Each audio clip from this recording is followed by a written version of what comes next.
Hey everybody, it's Jason Blaha here, and it's time for part 2 of the Q&A, so let's go ahead and get this started. All right, first question.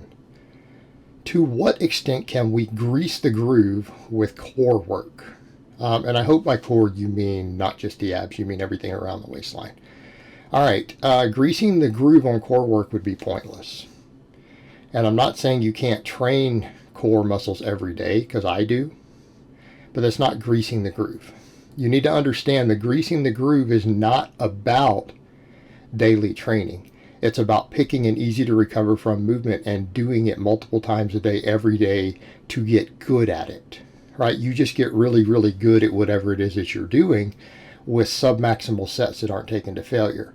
Now, keeping in mind, because you're dealing with submaximal sets, there might only be one rep in every set that even gives a training effect. Okay, so example for greasing the groove for pull-ups is the most common variation done, because that's how Pavel Tausolin broke it down, the Russian strength coach. So what does that mean? Well, it means that you come in, and what he would have people do, if you could do 10 pull-ups, you don't ever do more than 5 in a single set. And every time you walk under a chin-up bar, you jump up and you do five pull-ups. And the end result being you might do 20, 30, 40, 50 pull-ups every day, doing sets of 5, and then maybe once a month you test your rep max. Okay, so what does this do? This teaches you to become really efficient and get good at the movement of doing pull-ups. However, because you're not taking them to fatigue, you're only going to you'll gain some muscle from it, because I mean, work is work, but you're not getting a lot of quality training reps, maybe 1%. You know, so you might end up getting 5 good training reps, 6 good training reps every day that actually stimulate hypertrophy, right? With all your core exercises, these are not skilled exercises. A crunch, a reverse hyper, right? These things are not skill-based. There's no movement skill involved. They're not multi-joint exercises. Therefore, you would get zero benefit from greasing the groove.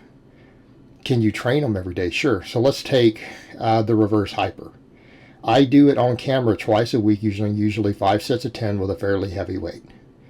A lot of my off days, I use half of that weight. I do 5 sets of 30, 3 sets of 50, 4 sets of 50. I come in and I do huge amounts of volume on my off days. And yes, because of what I'm dealing with, there's still a training effect. It definitely makes my low back burn. We also get hamstring involvement, and you also get a therapeutic effect. As far as crunches go, I probably do hanging leg raises. I don't really track it. I mean, I do it on my off days. I do probably 3 sets or so, maybe 4. A lot of times on my lower body days, I'll do some hanging leg raises. I'll do a couple sets sometimes after my workout, after I squat and deadlift and things, right? Ab work, just regular crunches, you can do every day if you want to do a set. I usually, while I'm laying in bed resting at some point, kind of just chilling during my chill time, and using a lot of times electric massager on my delts and things like that in my quads. So I lay there and chill. I have a little bit of relaxation time a couple times a day that I work in, or when you're laying down to get ready for bed at night, you can bang out a set of crunches to failure. You can do it while laying down anywhere. I mean, you can do crunches laying in bed. It still trains your abs. Not sit-ups on your bed necessarily, but crunches. So you could train your abs all the time. But these are all just single joint movements. These are not complicated movements.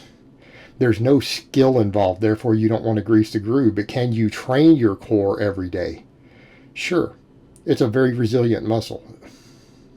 All of them are. They tend to be. And building work capacity in those muscles is a good idea. Building work capacity in your low back, your lumbar region, your spinal erectors. That's part of your core. That's a good idea. If you want to do so, go ahead and knock it out, but don't use the greasing the groove method. You need to do actual challenging sets. All right, next question. On max effort days, if you can't hit a new PR every week, is it best to rotate exercises weekly and add exercise variations instead of rotating every 2 weeks? The only people who would do the every 2 weeks are still noobs, like novice type lifters maybe, because they can PR 2 weeks in a row, all right? You're not supposed to be doing the same lift 2 times in a row if you're not really a novice lifter. You're not weak. You're supposed to be rotating them every week.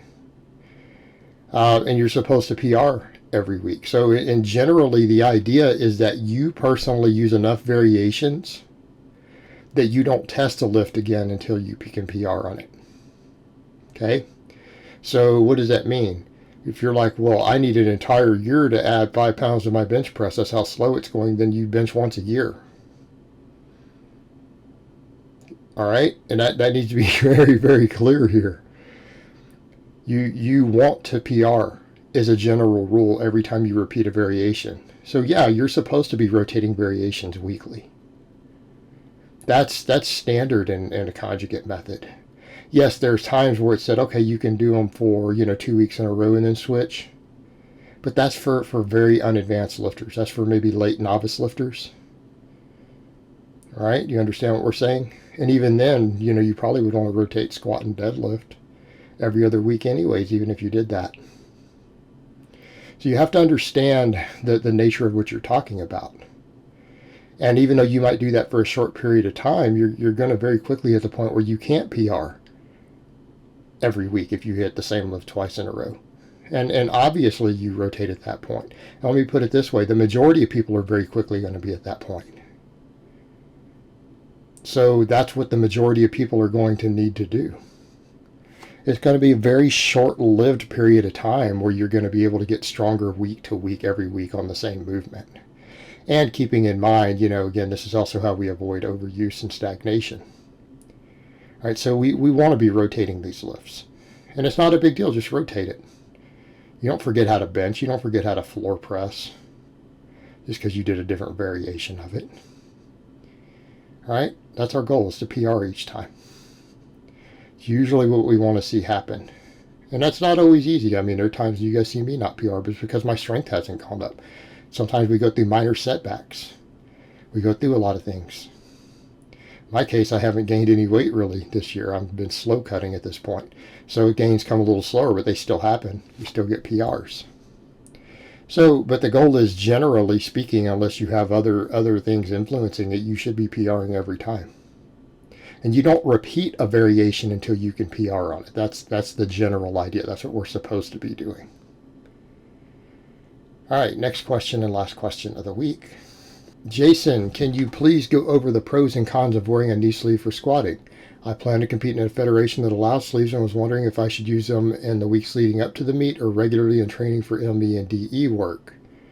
The pros of wearing a knee sleeve is that they let you lift more weight. They let you lift more weight. That's it. That's the pro. And maybe use a hairless quad in theory because they help you out of the bottom a little bit. All right, depending on how tight a sleeve you get, it's going to determine how much you get out of it.